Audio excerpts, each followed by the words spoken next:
L'audience est ouverte. Aujourd'hui, 27 juin 2015, l'État français est cité à comparaître devant ce tribunal pour avoir gravement discriminé des enfants roms.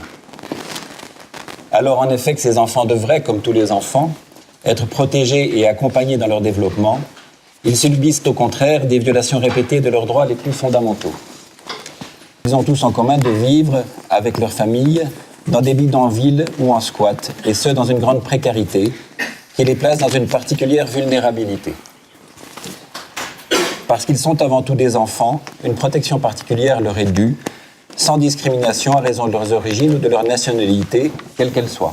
Il me dit, pourquoi tu es venu encore ici? Moi, je dis, j'ai voulu ramener mon fils à l'école parce qu'il était scolarisé ici. La maîtresse, il a dit que s'il est content que mon garçon, il travaille bien, il est bon. Et la mère, il dit, jamais tu viens avec ton enfant ici, tu le mets pas ici à l'école. Moi, dans une année, j'ai fait 5 radiations et 5 inscriptions scolaires.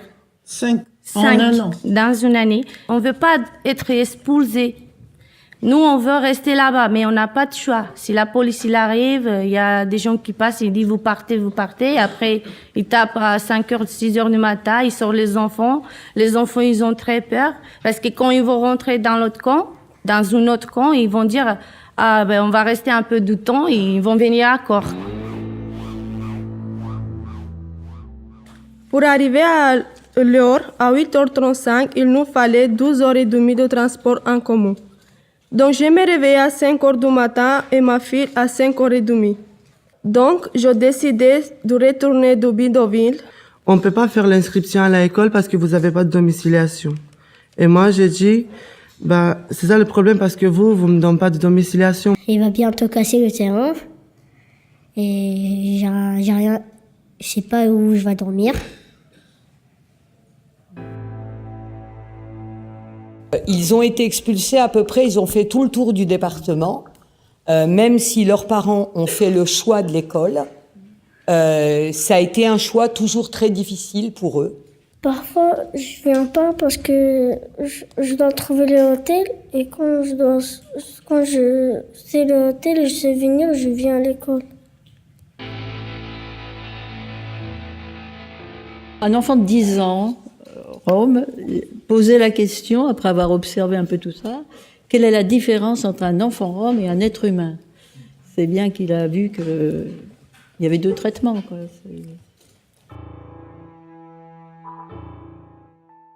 Oui, j'ai une question, Monsieur Nicolae. Vous avez indiqué au tribunal que pour avoir votre carte et votre numéro de sécurité sociale, vous aviez saisi le défenseur des droits. Oui. Ça a fonctionné? Ça a fonctionné. Alors, pourquoi avoir attendu si longtemps avant de saisir le défenseur des droits? On veut que l'administration elle-même se rende compte de ce qu'elle doit faire. Le ministère public fait quand même observer à l'avocat de l'État qu'il est quand même pour le moins surprenant que pour obtenir une carte d'assuré social, il faille saisir le défenseur des droits. En juillet 2012, un garçon de 12 ans a été évalué à avoir 15 ans. Pénalement, vous voyez les incidences. Un mineur délinquant, donc incarcéré. Résultat des courses, on découvre, oups, qu'il avait 12 ans.